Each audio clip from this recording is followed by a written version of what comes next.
Muy bien, es un placer recibir a Gabriel Rolón nuevamente, psicoanalista que acaba de publicar El Duelo, un libro sobre las pérdidas, el amor y la muerte. Bienvenido nuevamente, Gabriel. Hola, ¿cómo estás, amigo? Qué gusto Muy bien, saludarte otra vez. muy bien. Eh, cuando hablamos de la muerte, sobre todo, ¿no? ¿Por qué nos cuesta tanto a nosotros asumir? Cuando estoy hablando de muerte, no te estoy hablando de una pérdida trágica, estoy hablando de la muerte natural, del proceso natural de la vida.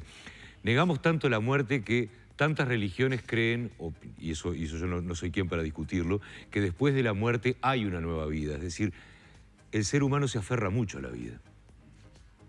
Sí, claro, claro, porque Spinoza decía, todo lo que es tiende a perseverar en su ser, ¿no? Quiero decir, nadie quiere dejar de ser, nadie quiere abandonar nuestra vida, nuestra piel, nuestro cuerpo, nuestras emociones, porque eso somos nosotros. Somos nuestro cuerpo, nuestros miedos, nuestras angustias, nuestros pasados, nuestros padres, nuestros amores, nuestras frustraciones. Es decir, somos esto para bien y por momentos para mal, porque ¿quién no ha sufrido en la vida? Pero somos esto. Y me parece que el hecho de sentir esa amenaza de que en algún momento dejaremos de ser, genera una angustia tan impactante y tan inmanejable que ha llevado a la humanidad a construir vidas por fuera de esta, ¿no? Nos quieren garantizar, digo, las religiones, que comparto tu respeto, y como vos no soy quien para cuestionarla, simplemente lo estoy describiendo. Ujú. Digamos, las religiones han venido a intentar calmar un poco la angustia de saber que un día no seremos más, porque eh, la, la característica más fuerte del ser humano, la que nos hace ser lo que somos, para bien y para mal, es que somos conscientes de nuestra finitud. Pensá que Nietzsche decía que él envidiaba a la vaca, ¿no? Que andaba tranquila pastando por ahí sin tener culpa por lo que había hecho en el pasado ni angustia por lo que le esperaba en el futuro. Digo, bueno, los seres humanos no tenemos esa virtud.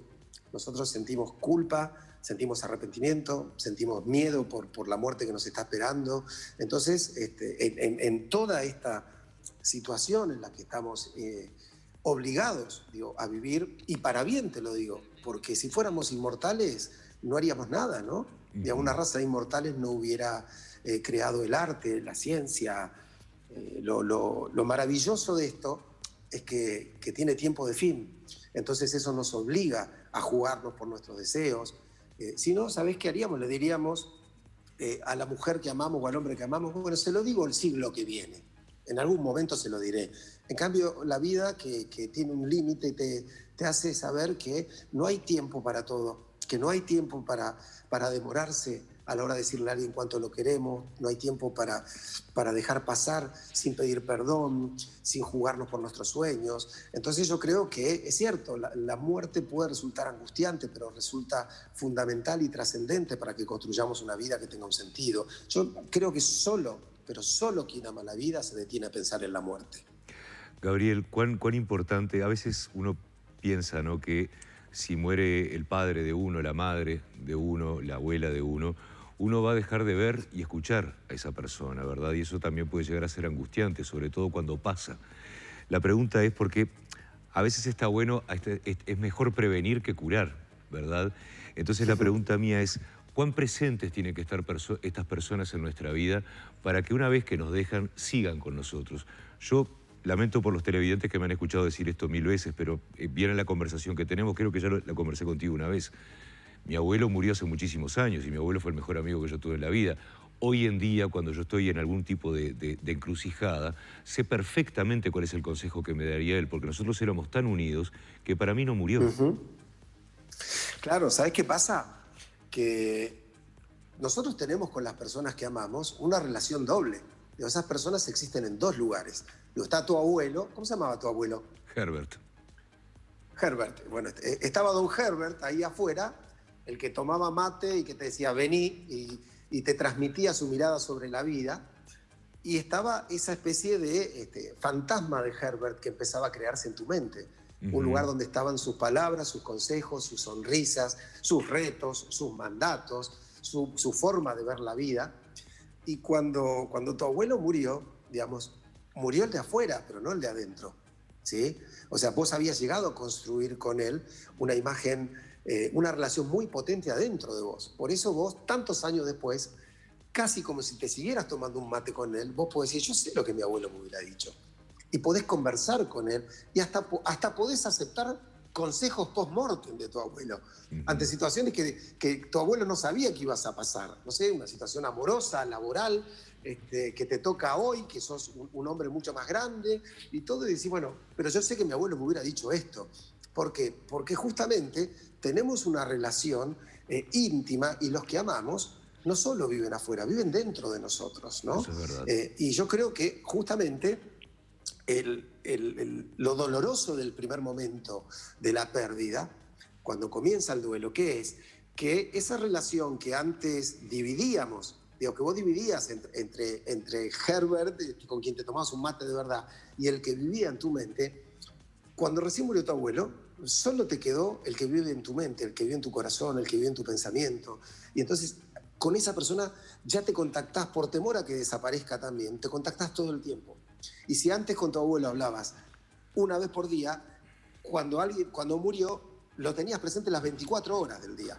Y viste que uno dice, no puedo dejar de pensarlo, y uno llora todo el tiempo y lo extraña todo el tiempo. Y uno podría decirte, pero pará, si no lo veías todo el tiempo, ¿por qué lo extrañas todo el tiempo? Bueno, porque ahora ese que nos habita nos reclama toda la atención y todo el amor del mundo, y eso es lo que más duele en la etapa del duelo, ¿no? Y, Que no podemos abstenernos de estar con el otro, que existe dentro de nosotros de un modo omnipresente, pero que afuera no está más. Igual me disculpo por interrumpirte, Gabriel, pero ¿hasta dónde el duelo pasa a ser, entre comillas, obligatorio? Porque, ¿qué pasa? Uno puede sentir una primer tristeza por la pérdida de un familiar, ¿verdad? Pero Sí, la vida sigue también. Y lo importante es cómo fue esa vida durante tu caminar con esa persona, ¿verdad? A veces parecería que estar triste fuera obligatorio, que hacer un duelo fuera obligatorio, cuando en realidad, en algún caso, y vuelvo al caso de mi abuelo, cuando murió fue un alivio para él y un alivio para mí también. Y eso no quiere decir sí, claro. que yo lo quisiera menos ni nada que ver. A veces uno siente que, sobre todo en este tema del duelo, parecería que uno tuviera que seguir ciertos pasos que resultan obligatorios para que el que está al lado no te juzgue o te siga mirando bien. No sé si queda claro lo que te quiero decir. Sí, claro, sí, sí, queda clarísimo. Mira, el punto es este. eh, el duelo es un trabajo que hay que realizar, porque es inevitable cuando vos sos separado.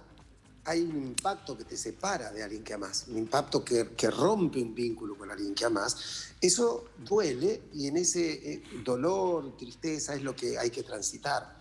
¿Cuál es el problema? Que el duelo es un trabajo noble, porque el duelo no tiene que ver con la muerte y la tristeza. El duelo tiene que ver con la lucha que alguien está dando para no morirse con lo que ha perdido, ¿sí? Eh, hay dos riesgos, dos amenazas para toda persona que acaba de perder algo que ama. Una es la depresión y la otra es la melancolía.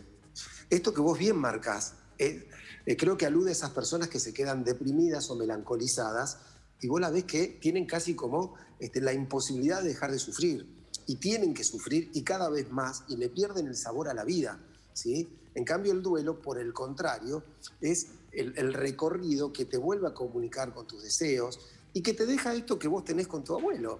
Te deja, el duelo produce un recuerdo, te saca ese fantasma que te habita de un modo omnipresente y que te haría sufrir las 24 horas del día, de todos los días de tu vida, para dejar un recuerdo que te visita cuando lo necesitas, ¿no? Cuando vos decís, ¿qué me hubiera dicho mi abuelo? Ahí viene el recuerdo. ¿Sabes por qué tenés ese recuerdo tan amable de tu abuelo? Porque hiciste un buen duelo de él. Si no lo hubieras podido hacer, estarías melancolizado o deprimido por la pérdida. Como hiciste un buen duelo, tenés un Eh, recuerdo con el que convivís amablemente, que a veces te sacará una sonrisa y a veces lo extrañarás con un poquito de tristeza, porque así son las cosas. Estaba pensando cómo va cambiando la cultura de las sociedades, Gabriel, ¿no? Porque antes en la condición de viudo o de viuda era algo que te quedaba mientras vivieras, ¿no? Eras el viudo o la Sí, viuda claro. de. Y sobre todo, perdón, Sí. y sobre todo la viuda. Porque el viudo de alguna Ujú. manera podía rehacer su vida, pero la viuda quedaba con ese chal negro de por vida. Totalmente, totalmente. Bueno, me parece que ese ha sido un cambio muy interesante y muy bueno para la humanidad, ¿no? Digo, esto de ya uno no tiene obligación de morirse con sus muertos. Antes, como bien decís, una mujer de, no sé, 50 años, moría su marido que tenía 60 o 65 y ya te decía, ya está, listo, está grande. Y ahora, me gusta tu metáfora del chal negro, ¿no? Tendrá que estar de negro toda su vida porque ya está, se murió el marido y quedó. Es la viuda de... me encanta como lo planteás. Creo que hoy por hoy, justamente, en aquel momento no te permitían hacer el duelo. O sea, tenías que quedar melancolizado para toda la vida. Ahora está esta posibilidad del duelo. Y es decir, bueno, si una mujer que a los 50 años enviuda, a los 51, 2, 3 o 5, no importa el tiempo que le lleve, a los 55 años conoce a alguien, sale, es feliz, va a cenar, hace un viaje y hasta decide casarse de nuevo, digo, ya la sociedad no tiene esa mirada tan tremenda, tan dura y tan juzgadora sobre ella, ya incluso las propias familias. Digo, antes era muy difícil encontrar un hijo que te dijera, ojalá mi mamá encuentre un buen hombre. Era como si fuera una falta de respeto para el Totalmente, finado, ¿no? totalmente. Hoy sí, hoy te dicen, mira, la verdad lo más lindo que le puede pasar es que tenga un compañero, que transiten la vida juntos. Entonces me parece que estamos siendo un poco más generosos en la mirada de los viudos, las viudas, de aquellos que han perdido, sin exigirles que por la pérdida se condenen a la angustia eterna. Gabriel, hemos hablado hasta ahora de lo que es la vida, ¿verdad? De lo que son los ciclos de la vida y hemos hablado de los duelos, llamémosle naturales, ¿verdad? El perder a una persona mayor que nosotros. ¿Qué pasa Sí. cuando perdemos a nuestros hijos? Que eso sí resulta antinatural en lo que tiene que ver con el camino de la vida y ese debe ser un duelo terrible realmente. Sí, quizás el más difícil de todos. O sea, vos sabés que en el libro yo cuento un caso, la historia clínica de una paciente con la que yo trabajé que perdió a su hija, digamos que murió su hija en un accidente de tránsito en el que ella manejaba. Y bueno, y todos los puntos por los que tiene que pasar alguien que sufre una tragedia como esta, ¿no? Una tragedia tan enorme que no hay manera de simbolizar. Vos decías recién, hablabas del viudo y la viuda, porque quien pierde a su pareja es viudo o viuda, ¿no? Y quien pierde a sus padres es huérfano. Pero ¿cómo se llama el que pierde a un hijo? No hay nombre. Es tan impensado y como bien dices tú, tan antinatural, aunque en el ser humano sabemos que nada es muy natural, ¿no? Pero digo, es tan, rompe tanto la lógica de la vida que ni siquiera le hemos encontrado un nombre posible. Entonces eso quiere decir que es una pérdida casi imposible de simbolizar. Sin embargo, el duelo hay que hacerlo igual, ¿no? Hay que hacerlo igual. Y vos no sabés lo difícil que es, los momentos de culpa que se pasan en ese tipo de duelos. Yo me acuerdo que esta paciente,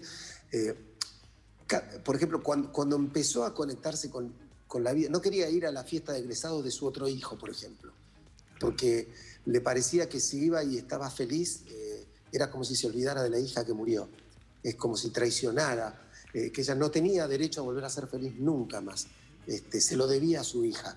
Entonces, los procesos de ese tipo de pérdidas son largos, son muy complejos y hay que trabajar denodadamente para que el padre que ha perdido un hijo comprenda que el duelo no es el olvido, que duelar no es traicionar al otro ni es soltar su recuerdo, simplemente es permitirse el derecho a comprender y aceptar que de un modo injusto, pero es así, nos ha tocado quedarnos con vida. Digo, injusto la muerte del hijo, no que estemos nosotros con vida, pero sería más justo, como bien decís vos, que la historia se hubiera dado al revés, pero se dio así. Y la obligación es seguir viviendo, porque esta chica tenía un hijo más, porque tenía un esposo, porque era joven, porque tenía muchos sueños por cumplir. Sin embargo, es una de esas pérdidas que te van a dejar una herida que va a doler más seguido que el resto de las otras pérdidas y una herida que te va a acompañar para siempre. Es algo... hay duelos que se terminan, pero que los duelos en general te dejan diferente. Vos cuando salís de un duelo, sos distinto al que eras cuando entraste. Hay algo que ya no tenés y hay algo que tenés de más. El duelo te ha cambiado. sos un ser humano diferente. Bueno, el duelo por los hijos te cambia muchísimo más y uno tiene que aprender a vivir con quien es ahora, que es una persona a veces con muchos menos sueños, con mucha menos fe, pero también a veces con mucha más fortaleza. Bueno, Gabriel, en lo personal me quedaría mucho más tiempo hablando contigo. Me gustan mucho estos intercambios que tenemos y la posibilidad de aprender. Tú, desde tu lugar como psicoanalista, sabes que las personas somos tan fuertes como frágiles. Y bueno, acá está este libro titulado El duelo, un libro sobre las pérdidas, el amor y la muerte. Te mando un abrazo gigante desde aquí y muchísimas gracias por conversar con nosotros. No, al contrario, gracias a vos, como siempre, como siempre. Gracias por la gentileza de recibirme. Cada vez que tengo algo que decir, ustedes me abren las puertas, así que me lo guardo en el corazón siempre. Por eso espero volver pronto a Montevideo. Y aunque no tenga nada que presentar, pasar a darte un abrazo, aunque no haya nota para hacerlo. Gracias por todo. Un abrazo grande, cuídate.